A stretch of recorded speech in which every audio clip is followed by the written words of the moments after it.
session in 20 years, and delighted to see everybody has showed up, and even one or two new people. Our session today actually is a different one compared to a lot that we have done. All of us, whether we like it or not, tend to fall into a pattern of how we think, what we do, and become a victim of our protocols in doing insight and intelligence work. And we sort of fall into a pattern of how we do things around here.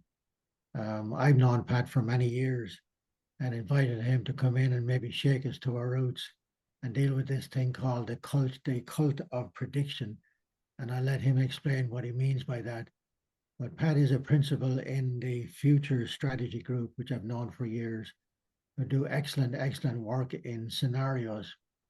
And in my increasingly less humble view of the world, probably the best set of people to do scenarios work that I've encountered. And I've seen all of the consulting firms and their scenario work. Okay. Pat, if you're ready to go, I'm ready to hand over to you. Okay, so I named this Dead Certain because there's a lot of a little too much certainty about the future and a little too much prediction. But the reason I really named it that is because a friend of mine gave me the title. I have written a book called Fatal Certainty: How a Cult of Prediction Made the 21st Century an Era of Strategic Shock, and How Rigorous Imagination Could Bring Us Back. And a friend of mine pointed out that Dead Certain might have been a better name.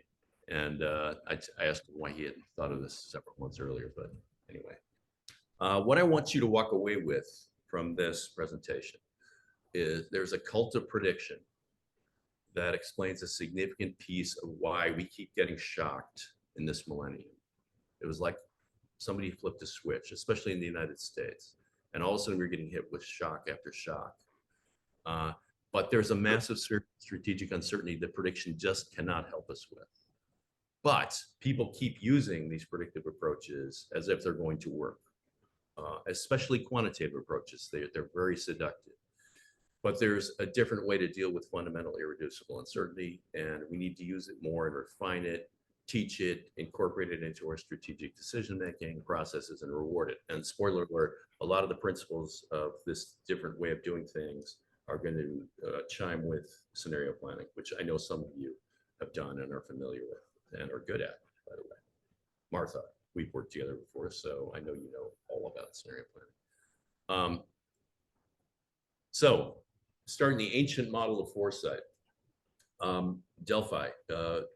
One of the places I used to live, and I actually had Liam, saw Liam there, was Athens, Greece. And Delphi is a day trip away from Athens. And it used to be, they called the navel of the earth. It was an intelligence center because everybody who had a decision to make went to the Oracle of Delphi or one of the dozens of other oracles out there.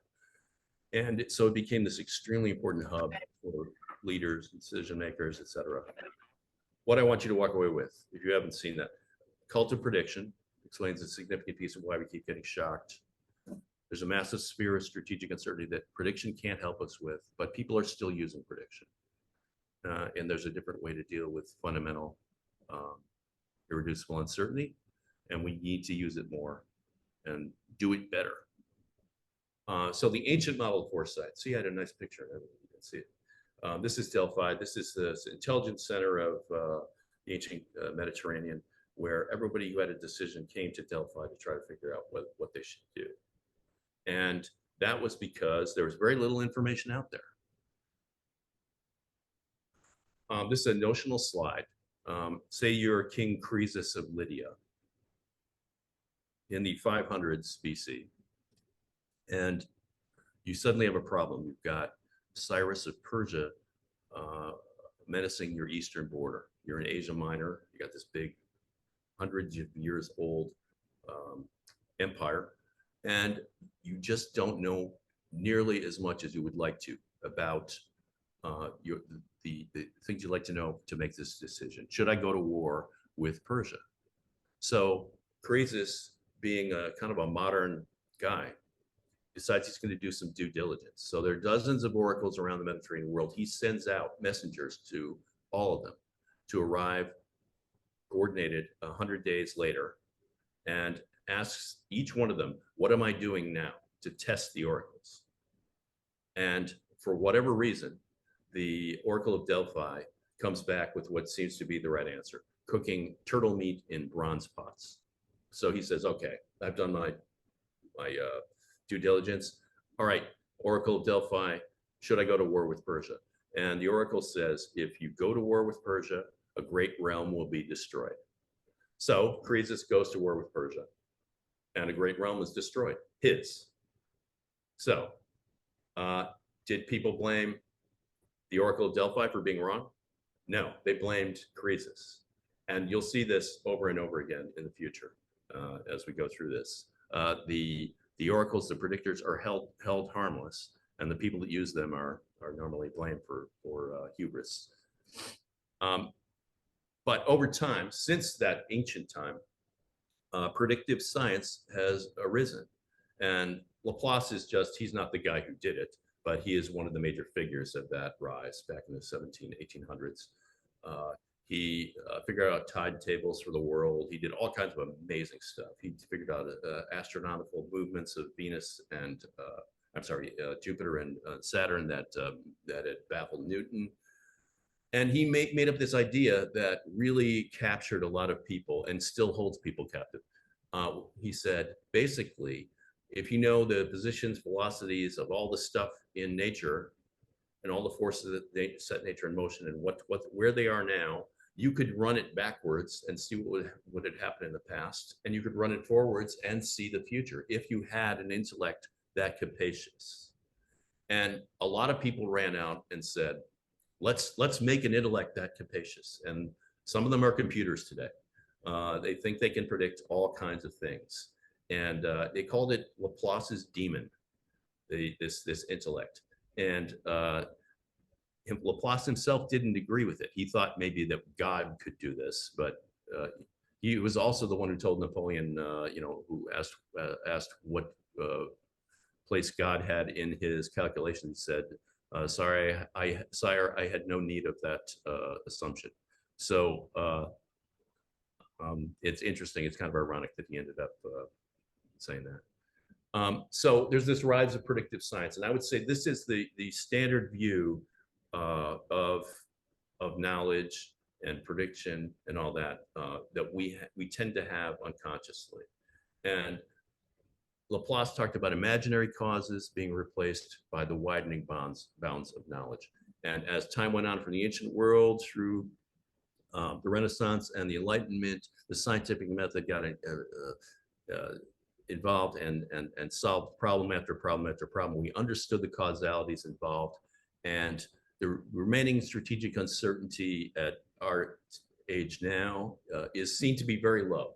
And if we just apply more mega doses of prediction, we can eliminate that last little bit at the top and take care of all of our problems, and everything will be predictable. But what if things are a little more like this? What if this is more like the truth? What if we're nowhere near actually getting enough information that is predictable, and we have a whole lot of strategic uncertainty that's remaining that we cannot predict?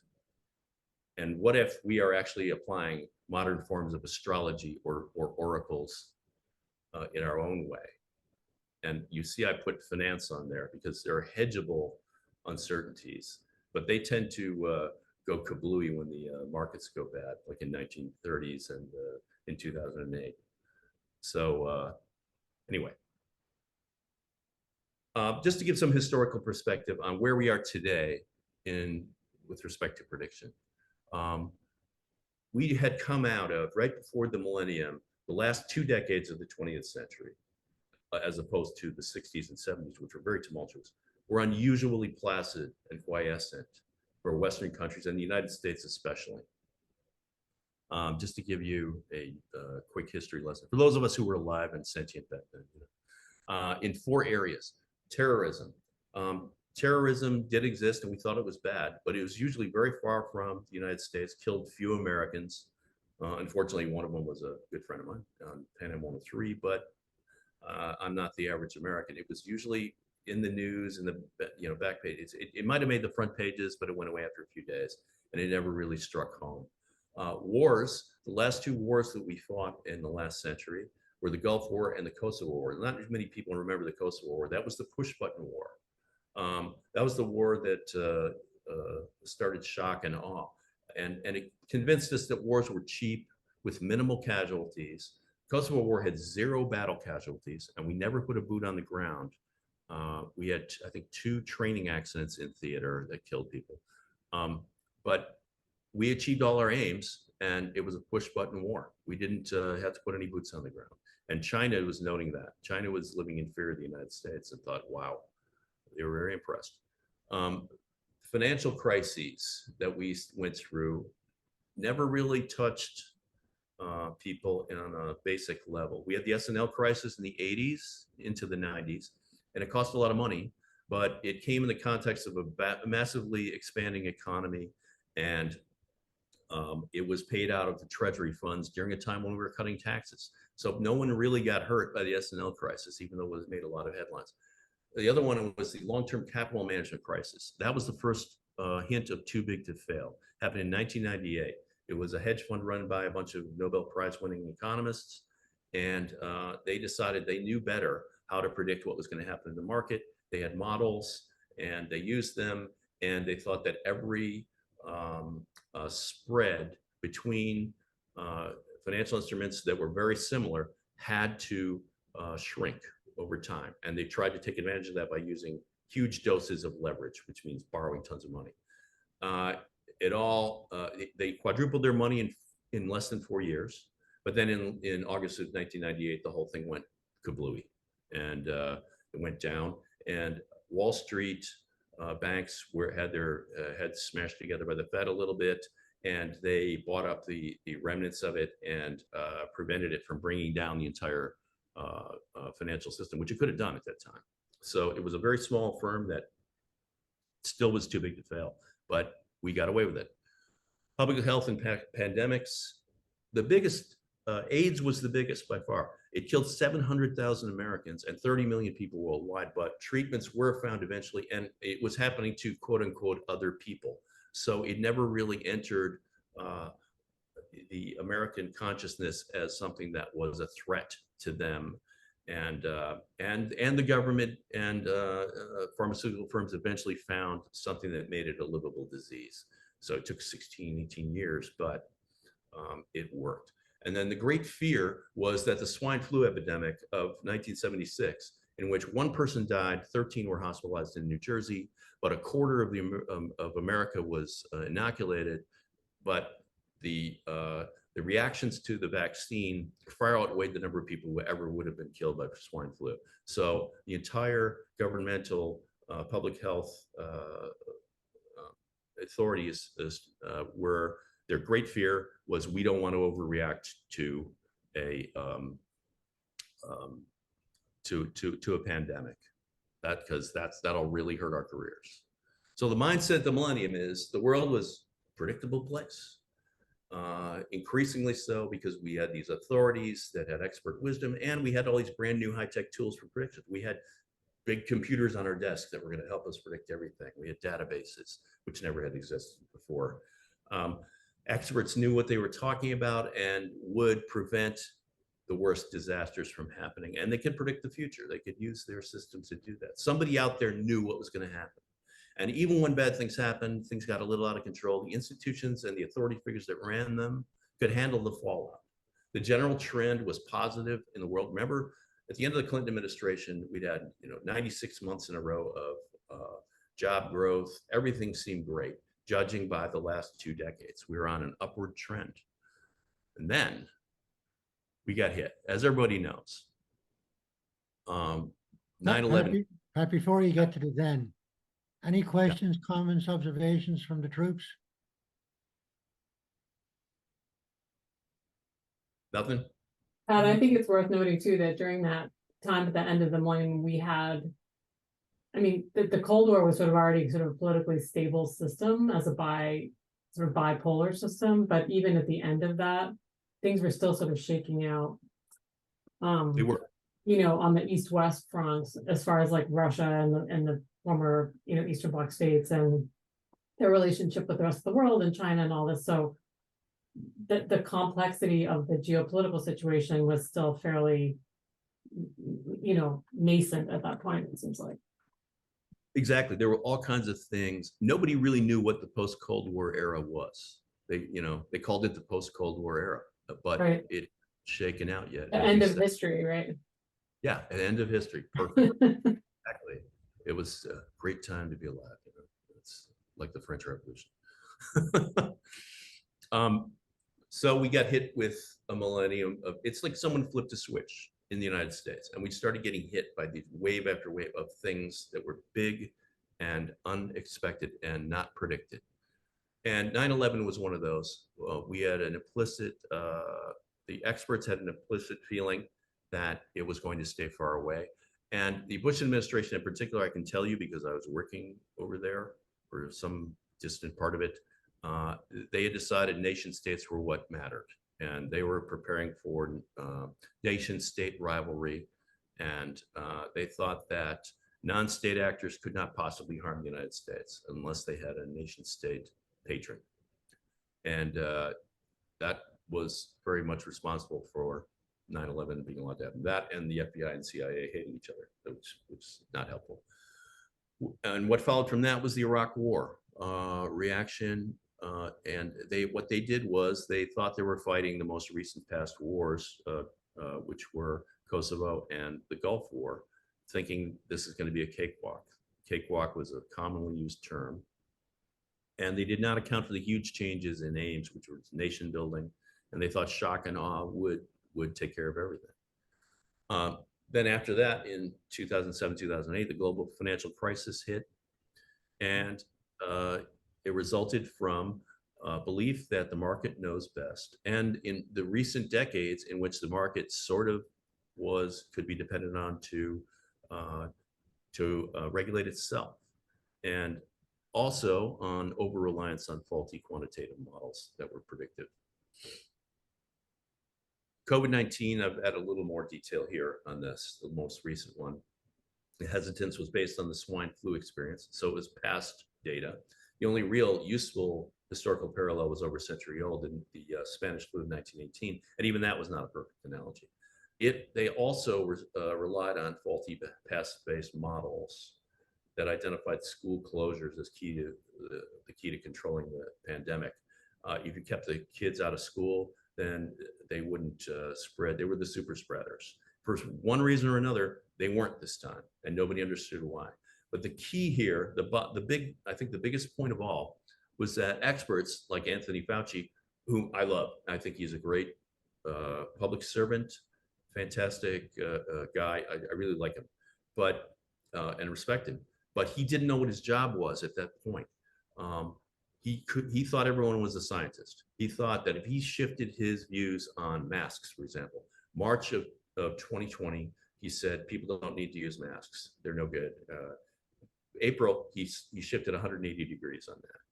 And then later on, he was complaining that people were still bringing this up, not realizing that he had destroyed the trust of the public in what he had to say. They wanted someone reliable. They wanted a prophet. Everybody wanted somebody who knows what they're talking about and is not going to change their mind. And also, he and other experts did not take into account the new phenomenon of social media, which was going to give conspiracy theories equal time with whatever reality happened to be. So the mindset after the crisis was almost 180 degrees. All the weather vanes were flipping around to the opposite direction. The world was suddenly not a predictable place. Ordinary citizens were increasingly casting about for reasons why things were going wrong. But they had been told it was predictable for so wrong, they figured someone must know what was going on. There was some conspiracy or something. So experts could not be trusted to know what they were talking about, and sometimes caused disasters rather than helping avoid them. And they seemed to be changing their minds. And when bad things happened, institutions and the authority figures who were in charge of them said, hey, we were right, you don't understand, we've been right all along. And the general trend in the world was negative, and people thought, we're losing confidence in every institution and expert. So the response wasn't prediction is bad, prediction failed us. It's we need more prediction. The general institutional and public response is we want more prediction. This is what's happened since. There's a tsunami of data that has accompanied the IT revolution. And we've had new analytical tools that have come down and made prediction almost a national obsession. Business schools are stressing quantitative approaches more and more over the 21st century so far, which is not all that new anymore, by the way. We're almost a quarter way through the 21st century. It's hard to believe. They're emphasizing specialized quantitative methods and skills.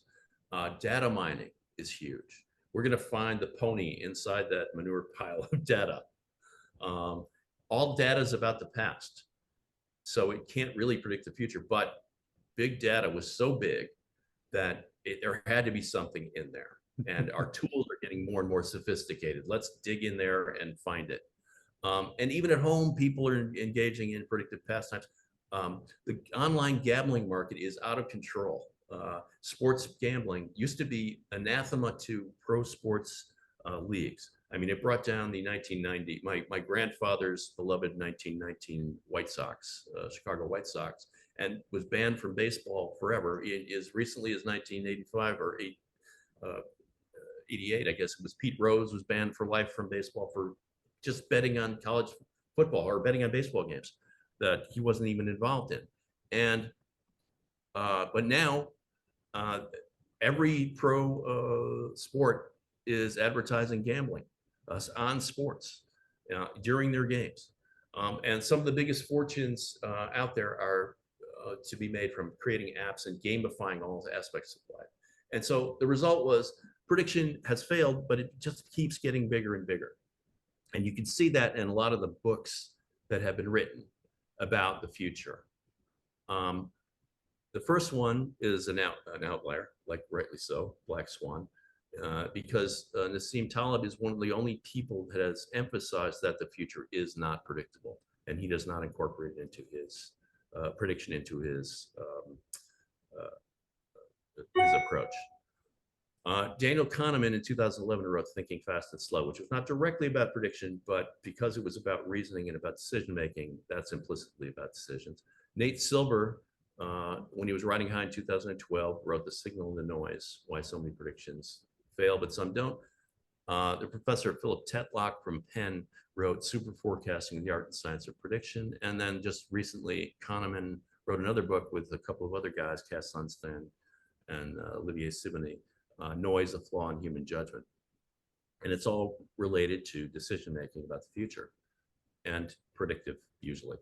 So Nate Silver, case one, he started in, I knew about him in the 1980s because he was modeling baseball performance with his PECOTA model, which is an acronym based on Bill PECOTA, who he thought was the most average baseball player out there.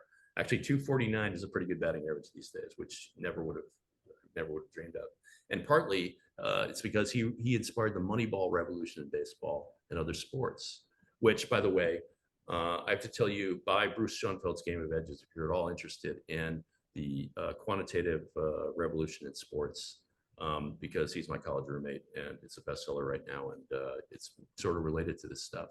But and in an arena where prediction actually still does work in sports. Nate Silver moved on to modeling political elections early in the 2000s, and this is a trend we'll see later on in this presentation.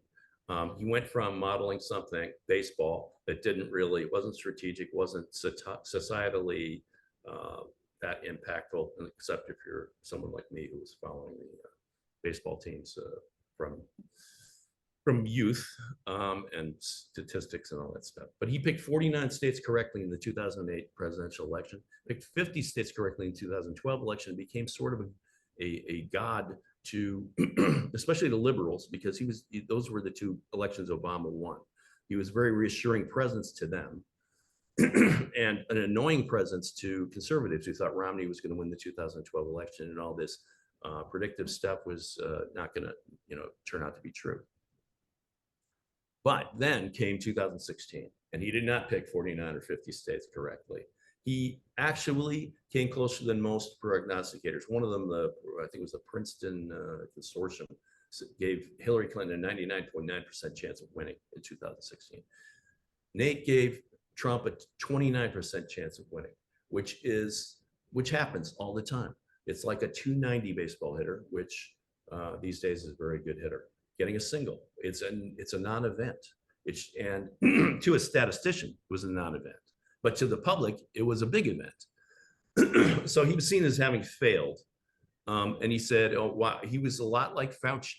He said, "Boy, people say you have numbers, therefore you should be purveying certainty, and numbers quantify uncertainty as well." Well, people don't want to hear that. They want an oracle. They want somebody who's a prophet. So it's very much like Anthony Fauci saying, "Why don't you understand, public? Why don't you understand my job and the intricacies of it?" And there was a loss of trust. All of a sudden, Democrats started hating on Nate Silver. And if you notice, he's backed away from 538 quite a bit as this new election comes up. So after 2016, he wrote a new preface to his book, The Signal and the Noise, that he had published when he was riding high after that 2012 election. And he said, "We need to stop and admit it. We have a prediction problem. We love to predict things." Very true, boy. If the last 23 years doesn't show anything, it shows that. And we aren't very good at it. If prediction is the central problem, it is also its solution. So remember that quote in red, because we're going to come back to it. A second case is not a book. It's the predictive analytics revolution on Wall Street. It was kind of like Moneyball hits Wall Street. And there was an influx of mathematicians, physicists, and people who should have been getting Nobel Prizes in physics. And they could make a lot more money working for Goldman Sachs. So they came to Wall Street and they started modeling the markets and designing these arcane derivatives, such as one for the subprime mortgage market, that allowed all these Wall Street people to make bets on that market. And they made hundreds of millions of dollars for their firms for the first few years of the 2000s. And for example, credit default swaps were $300 billion in notional value, which means the total amount of insurance value that was sold. So that rose to 62.2 trillion in 2007. That's 4 times the GDP of the US at the time. And that doesn't mean it's a little less impressive, because every single transaction on Wall Street would have to go bad for that 62.2 trillion to be paid out. But only a small amount or a small percentage of those things going bad, it should have rung some bells with people to realize that something was bad. But there were no bells. There was no alarm system, because there was no centralized clearinghouse for credit default swap transactions or any of these other derivatives. There was one person in the federal government, according to Michael Lewis's book, The Big Short, who was in charge of regulating derivatives. One person. And 62.2 trillion in notional value just for one version of these derivatives. But mathematical prediction models and the self-interest of these firms was said to be, it was going to be in their interest to regulate themselves. So Alan Greenspan, the spirit of Alan Greenspan said, "Don't worry about things." So what happened? The result, 2007 mortgage market crash. And it didn't completely destroy the financial system until the following year. But the CFO of Goldman Sachs was saying in the middle of 2007, when things started to go a little sideways on the mortgage market, the subprime mortgage market, we were seeing things in our predictive algorithm that were 25 standard deviation moves several days in a row, which is the equivalent for a statistician of saying no human should, with any sense at all, should ever trust Goldman Sachs's models on this market or anybody else, because the odds of a 25 standard deviation move, much less day after day, is far more than 1 to the number of particles in the known universe, and add 50 decimal places to that as well. And it was calculated by 3 statisticians at Queen's College in Belfast as being the equivalent of winning the UK lottery every day for 3 straight weeks. And of course, Goldman Sachs, like the Oracle Delphi, was harshly punished for being wrong about this. Its market capitalization has plunged by negative 45%. In other words, it's 45% more today than it was back then. And the CFO was forced to accept a humiliating payout for 2007 of $58.5 million. And he was abruptly shoved out 6 years later when he retired. And he was made a director at $600,000 a year at that point. So let that be a lesson. Okay. So what's the aftermath of predictive analytics? There's more of the same. The hottest firm that I could identify is Renaissance Technologies. It's a whole bunch of mathematicians and physicists. And the CEO says, guess what? We take a scientific approach to investing and treat the entire problem as a giant problem in mathematics. In other words, prediction. And he's doing very well. And Warren Buffett says, you don't know who's swimming naked until the tide goes out. But some people, it's hard to tell whether some people just pulled their shorts on just before the water went out and just happened to be lucky. And as Nassim Nicholas Taleb says, he says, you can't tell the good from the lucky. Governments make forecasts, companies produce projections, but corporations survive not because they have made good forecasts, but because they may have been the lucky ones. You can't tell who's lucky and who's good. So people continue to think, because of the existence of Renaissance Technologies and people who actually end up ahead, they think those people must know something. Maybe they do, maybe they don't. But people continue to think prediction is the only serious method to deal with future uncertainty, and especially quantitative prediction, because, hey, it's numbers. It's serious. Numbers are serious business. Case 3 is one of my favorites, super forecasters. Philip Tetlock wrote this book back in 2005. It was based on stuff he did in the 1990s, late 1990s and into the 2000s, testing political pundits on their predictive abilities. And the shocking result was that political pundits stink at prediction. In fact, they stunk just as bad at things they were expert at as things that they weren't. And the headline result of his study was dart throwing monkeys would have done a better job at prediction than the political pundits, because the questions he asked had 3 possible answers. If they had gone 33%, 33%, 33%, they would have done better than what they actually did. So he followed that up. Now you could say to yourself, hey, Philip Tetlock says pundits are terrible at prediction. Obviously, maybe I should write a book about how bad prediction is. That's unfortunately not what he did. He decided, is it possible to train or identify better predictors? He doubled down on prediction after the failure of the predictors and created the Good Judgment Project and brought it to the intelligence community of the United States. They had a forecasting tournament. He went out and he got some expert forecasters, some supposed, professional forecasters, but he also got a whole bunch of random people, hundreds of people. And he gave tutorials in how to avoid the most common mistakes in prediction, in Bayesian prediction, which is a statistical method of prediction, where you give percentage chances of things every day. You alter them with new facts that come in after starting with your priors, which is you start with your prior assumption of what the odds are, and you alter them right up until the deadline. And each of these questions was structured that way. There was a deadline. And they asked things about Syrian civil war, stability of the Eurozone, Sino-Japanese relations. They asked one question about whether 2 Russian officials, high officials, would switch jobs. And that was apparently about Vladimir Putin having to switch with Dmitry Medvedev because of the Constitution and become president instead of prime minister before going back to be prime minister again.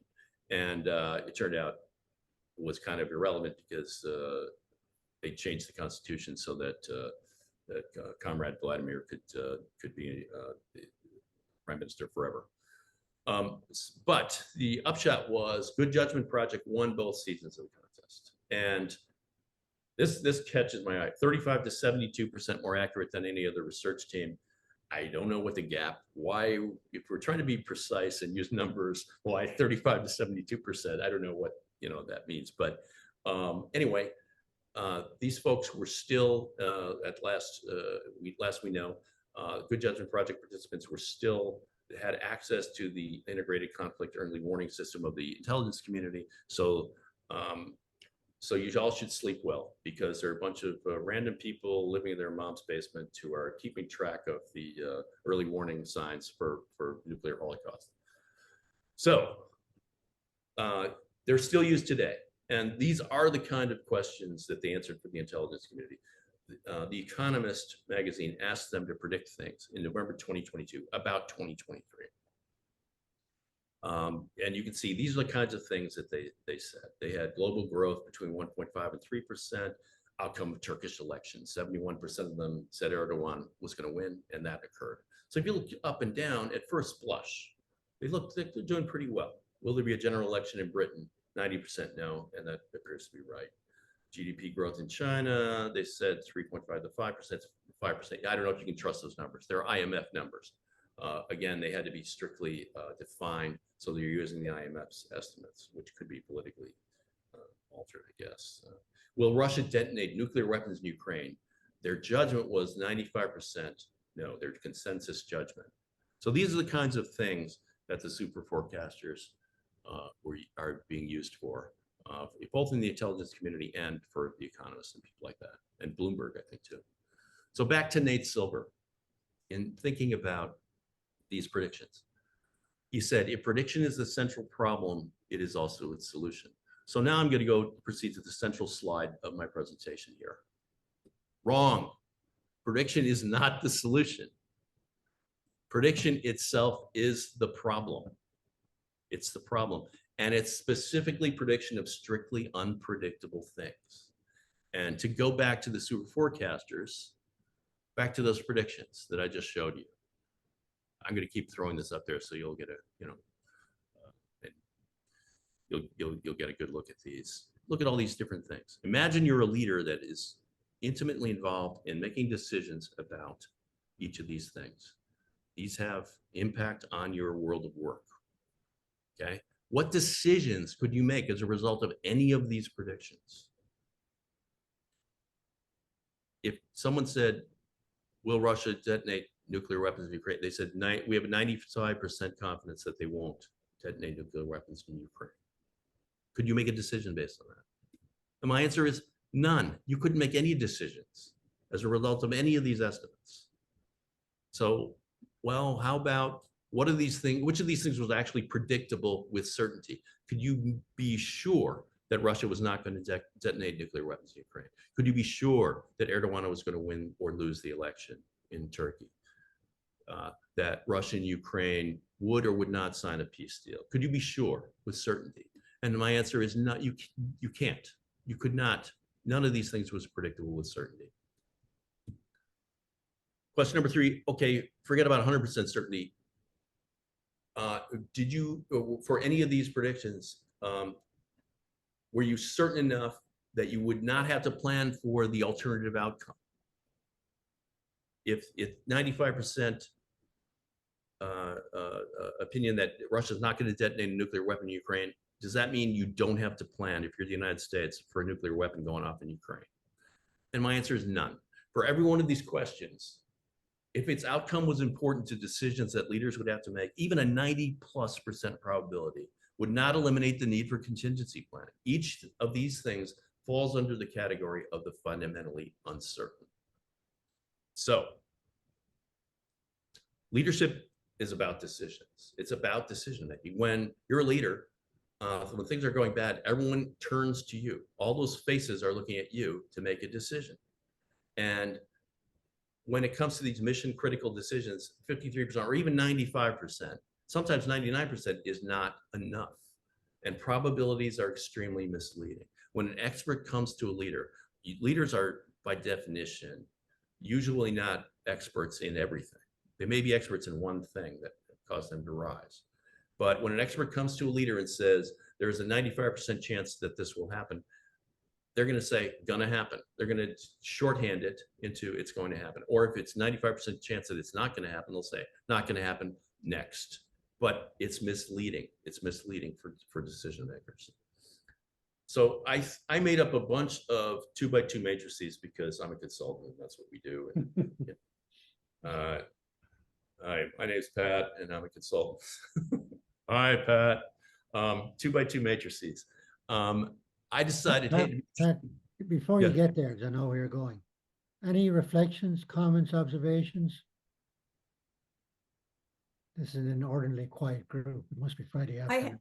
I have it. I don't know if it's, I guess it's just a comment of listening to this is interesting to me because every other insights webinar I've been to lately has talked about AI and AI, generative AI. And, you know, like you said, you're using past data, and I'd be curious to know your comments before the end of this call on I'm what so everybody is happy. doing on the AI panacea right now. I am so happy I made up one slide at the end of this presentation about AI. As a result of that, some things I heard this week, actually. So I've got this 2x2 matrix. Things that are predictable, things that are unpredictable versus non-strategic and strategic. And this is kind of at a global level, societal level, but it's also has to do with business and business planning and organizational planning, government planning. So I asked myself, what kind of things would go in each slot? And if you go down the lower left, this is the stuff that's well understood. And it's hard science, engineering questions, it's chemical processes, astronomical events. These things are very, very predictable, and they tend to be non-strategic because of that. If you go to upper right, these are the problems from hell. They're unpredictable and they're strategic. They are things that cannot be predicted, but which you've got to make decisions about. In the other slots, I thought non-strategic, unpredictable. Well, it's stuff that can't kill you, but you can't predict it. Probably popular fads, fashions, things like that. And in the lower right, I think is the least populated one. Strategic things that are predictable. And I would say I would put boiling frogs in here, such as climate change, to the extent you believe in that. It's slow moving. Demographics, they're slow moving. People can predict this stuff to an extent, but it's difficult to get people to act on it because they're so slow moving. So what goes in these? What goes in these slots? So I just populated this with various things. So on the lowest level on the left is the Chicago Bears offense, in my opinion, just as a Chicagoan. It is extremely non-strategic and completely predictable to all of its opponents. So, but aside from that jokey thing, you've got Halley's Comet's return, Planck's constant, specific gravity of water. I actually read a short story by Primo Levi in which the specific gravity of water was altered. He was a chemist and a scientist, and he made a whole story about how suddenly it had been constant forever, and it started changing, and he traced the impacts on life, and it was not very good for life in general. In the upper left-hand corner, you see Taylor Swift album sales, although I'm going to move that to predictable because, you know, you can pretty much predict that those things could go through the roof. But other fashions belong up there in the non-strategic, unpredictable. Sunspots are unpredictable. I moved them over a little towards strategic because they can knock out a lot of communication satellites and things if some solar wind hits at the wrong time. You've got your boiling frogs in the lower right-hand corner, the demographic change and climate change. But in the upper right-hand corner, you've got all kinds of things that you can't really predict with certainty. You can't predict elections with certainty. You can't predict financial markets with certainty because it's always something that comes out of left field that throws your models into disarray. Presidential elections, you know, you can do a Bayesian prediction, and maybe over 100 presidential elections, you'll be right on the mark. But for the people who are enduring them, only one election matters, and if you get that one wrong, you get it wrong. Terrorism is unpredictable and strategic. International crises, commodity prices are unpredictable. So I wanted to point something out. The stuff that is predictable tends to be non-strategic. And the stuff that is strategic tends to be unpredictable. The stuff that really is going to form the basis of your hardest strategic decisions is going to be unpredictable. So if you go to that upper right-hand corner, strategic, unpredictable, what do these things have in common? Most of them are what we call intersubjective realities. The elections, indicators, changes in market conditions, et cetera, et cetera. And what are intersubjective realities? If you've read Sapiens by Yuval Noah Harari, he talks about those a lot. They are fictions that human beings have invented. Money, gods, laws, nations that structure our activity as social mammals. They're constructed by human beings' imagination. And if you don't want to say God is a fictional item, as Yuval Noah Harari says, God is definitely a fictional item. Well, you can say other people's gods are fictional items, and they do organize those societies to one extent or another. So we have these fictional entities that are shared. They're shared opinions that provide a web of meaning that binds together groups of people and organizes their and makes predictable their behavior. Currency values, fashions, national social cohesion, financial markets, economic indicators. None of these things have material existence. They may have things that are associated with them that have material existence, but something like the election, because intersubjective realities are not material, changes in them cannot be predicted. And you can tell that presidential elections in the United States used to be a very much a shared web of meaning that bound the United States together. We didn't disagree on who had actually won the election, but the subjective consciousness of many individuals has changed about elections since 2020. So how do we get in this predictive bind, this cult of prediction? Well, prediction usually begins with the predictable. It's applied to things that are legitimately predictable, and it's quite appropriate. Astronomy was one of the earliest things. It was the earliest science that actually could predict anything. And, you know, the priests in the Mayan culture in Mesopotamia, they're all standing up there tracing where things were going to be in the sky, where the moon was going to be, and where, you know, when the seasons would change, where all these constellations would be going. And that was very impressive to ancient societies. Goldman Sachs, they started modeling the US Treasury market. The US Treasury market maybe technically is an intersubjective reality, but it's a pretty unmoving intersubjective reality. It was not as back in the 1980s and 90s, it was not as volatile as things got later. You had Nate Silver, he was modeling baseball. Major League Baseball was a pretty closed system. You could understand it very well, and you could predict things. At least when you had 700 baseball players, on average, you would get the average right. Some people would be better, some worse than you predicted, but overall, he was pretty good at predicting and modeling baseball. And the super forecasters, when they were just trying to beat out pundits' predictions, it was non-strategic and it was predictable. And you know, they did a better job than the pundits. But all of these predictive approaches tend to migrate. They migrate to the Northeast from Phoenix. They go up to New England, and astronomy gets into astrology. Hey, we can predict things with astronomy. How about we use it to predict people's lives? And that has existed from ancient times. People thought, hey, this thing is so predictable. It's so predictive that we should use it. It's got to have something to do with the way our lives are turning out. And Goldman Sachs said, hey, we can model the US Treasury market. Let's model the subprime mortgage market. And that gets you into 25 standard deviations and all that stuff. Nate Silver went from modeling baseball to modeling elections. And although his predictions were better than almost anyone else's, he didn't understand that he had changed his audience. And this thing really was strategic and got people upset.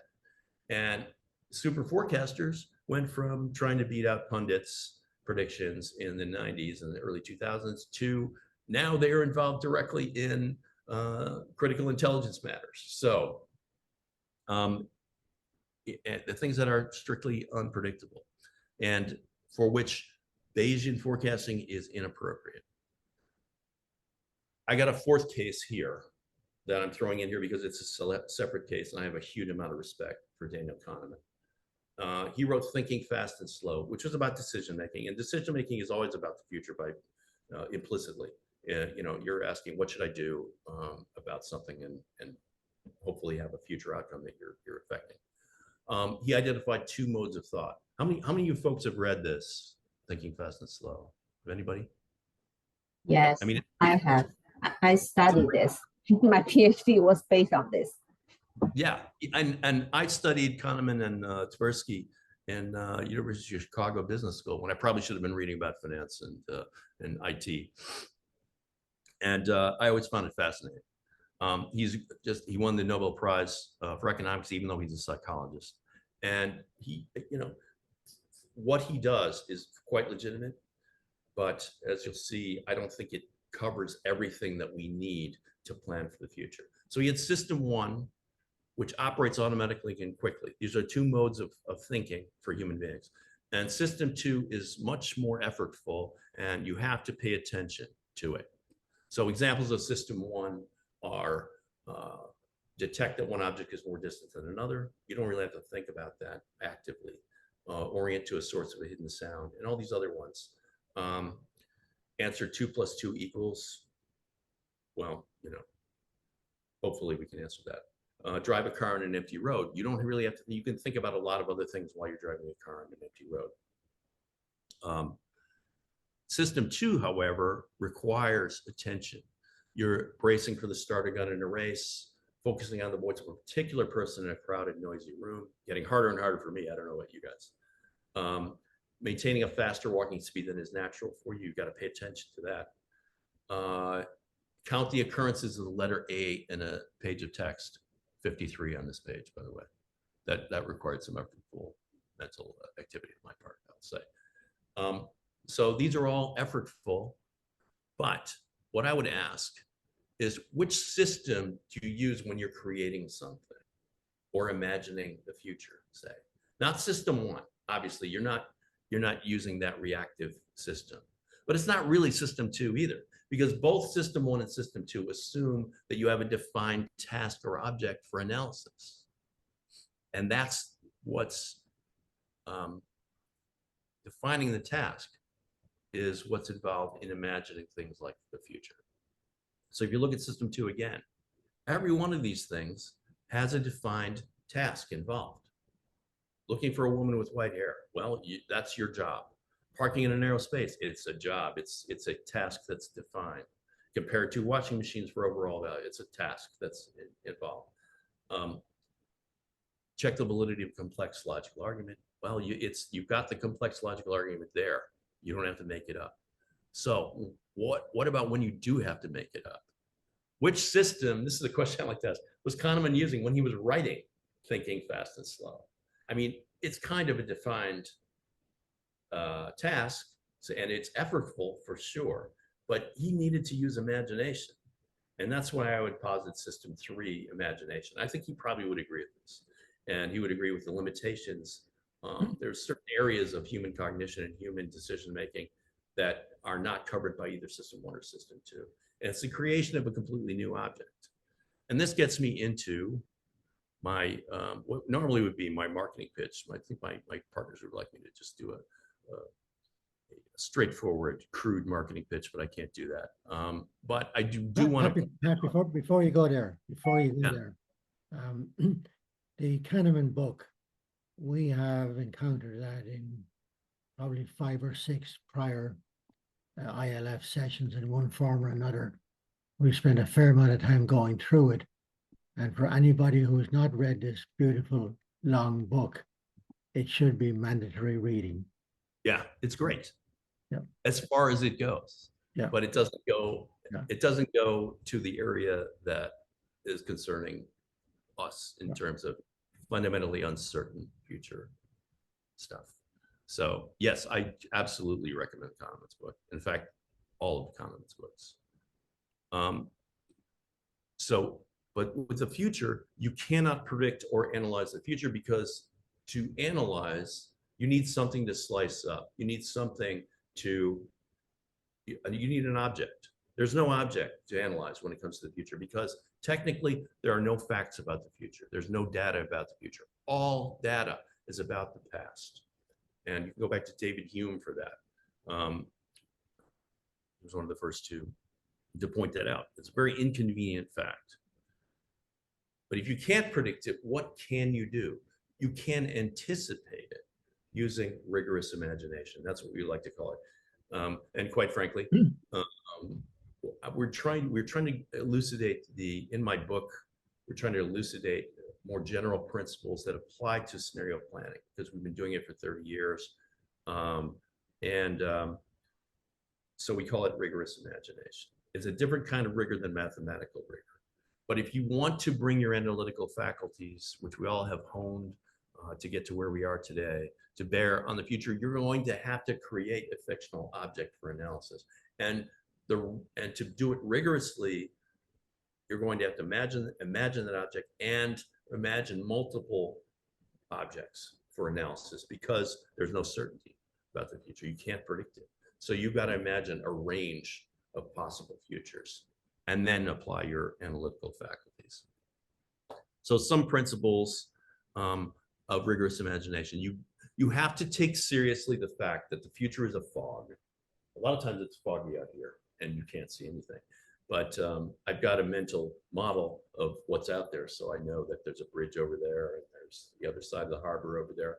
But you need, with the future, you really don't know what's out there, but you have to map it out. You have to identify a few high-level defining variables to create a sort of conceptual Cartesian coordinate system that you can place on that empty space. It really is empty.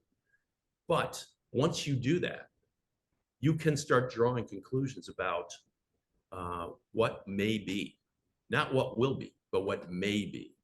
And there's no right set of these high-level variables that you can use as the axes of your Cartesian coordinate system. And I'm speaking conceptually here, because it could be more than 3, it could be 4, which will vary to create these alternative sets of outcomes. But you've got to do that. That's the only way forward. You can't assume that the future is going to be extrapolated from the present in a straight line, because that's only one point in an infinite space of potential futures, and the odds of it happening are almost 0. Make sure you stretch your mind. You choose a future time horizon for this exercise that's far beyond your normal planning range, far beyond the comfortable, because you've got to get people out of their inboxes. You've got to get them out of the tyranny of the present.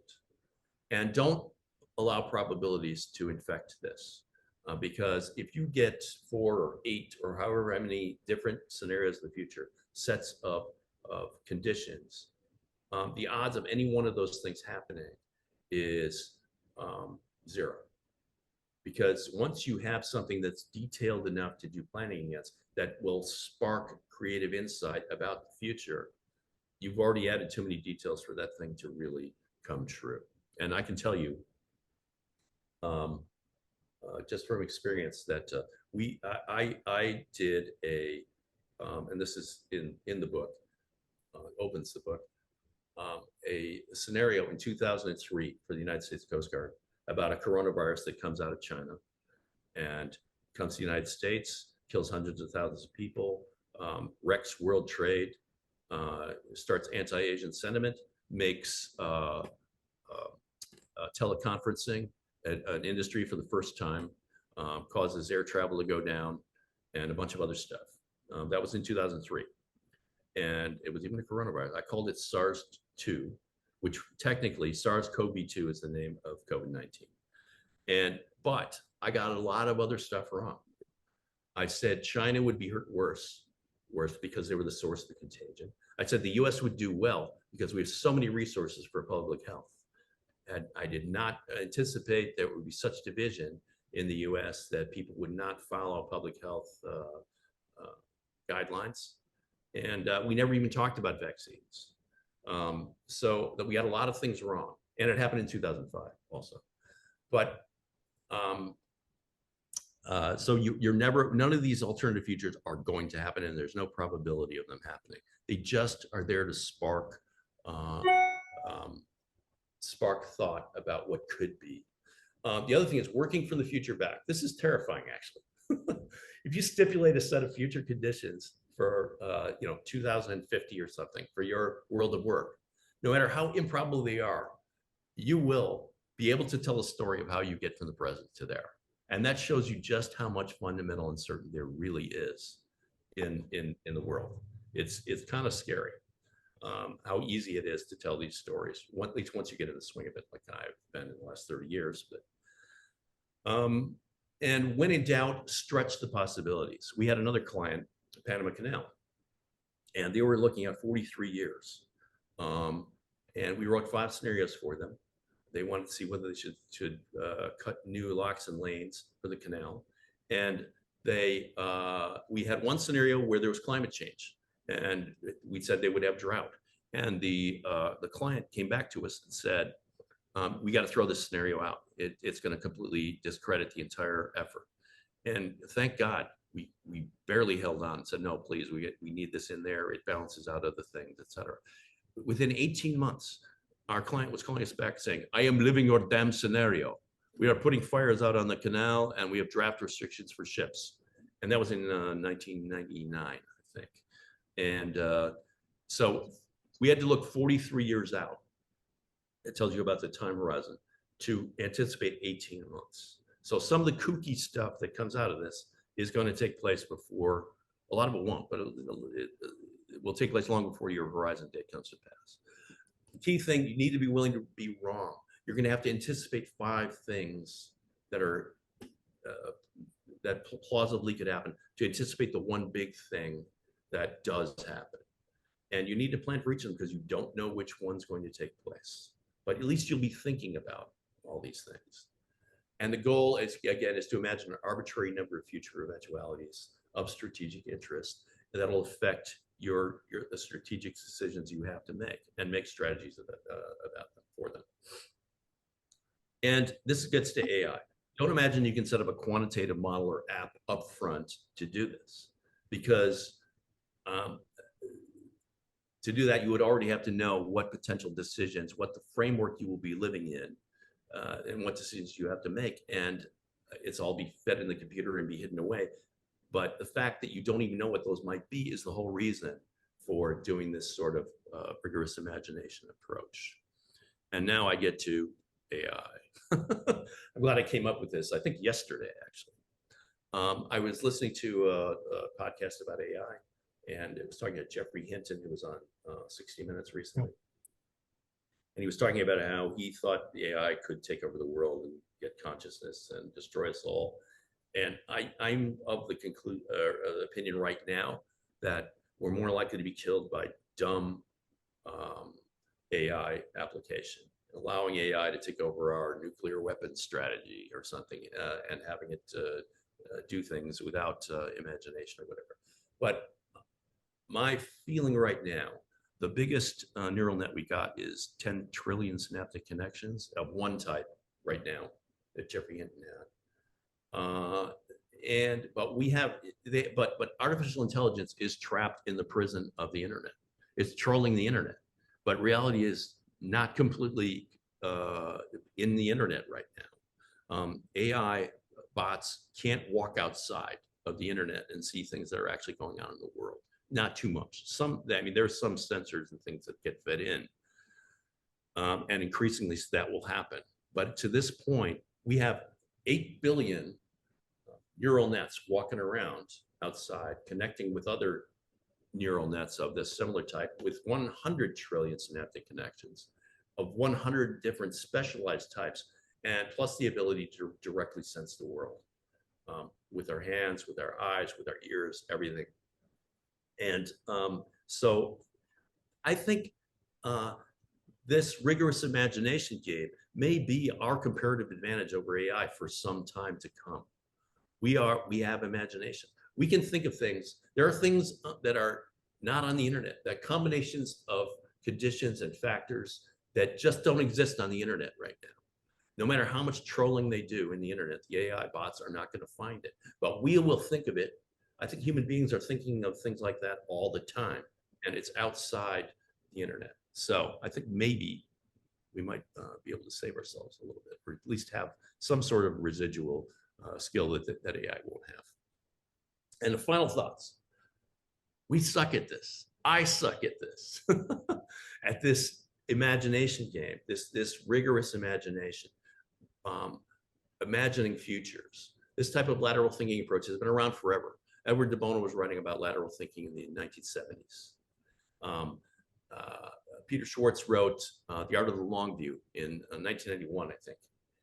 It was the scenario planning Bible. I read it at the beginning of my scenario planning career. Yet this approach has not been embedded within the culture of an organization, whereas prediction has been. Prediction is part of almost every single organization out there. Budgeting is prediction. Budgeting is in every organization. It's got a built-in advantage over this. So we need to use this and document it and study it, refine this rigorous imagination thing and improve it and teach it more as more than a minor in our leading educational institutions, and all of them. We need to make imagination and anticipation, as opposed to crude or even refined extrapolation, a major part of the way organizations plan. It can't be just, hey, let's have an offsite and open your mind. We'll do some scenarios, and then we'll get down to the hard and fast business of cranking numbers into spreadsheets, because that's where, that's real planning. Because we need to get better at this. We suck. We need to get better. I suck. We haven't been able to hook our approaches into the power centers of organizations. It's hard to do because it's qualitative. It's not quantitative. It looks mushy. It's not. But we need to somehow figure out how to do that job better. And the point is to avoid failures of imagination. And because imagination is more important than knowledge, because knowledge is limited while imagination embraces the entire world. And Albert Einstein said that, and I know he did because the scenario guru I learned this stuff from, Charles Tom Thomas, said that he read it on a wall in Disney World. And so it's got to be true. And that is it. That is my presentation. So thank you very much for listening to my blathering.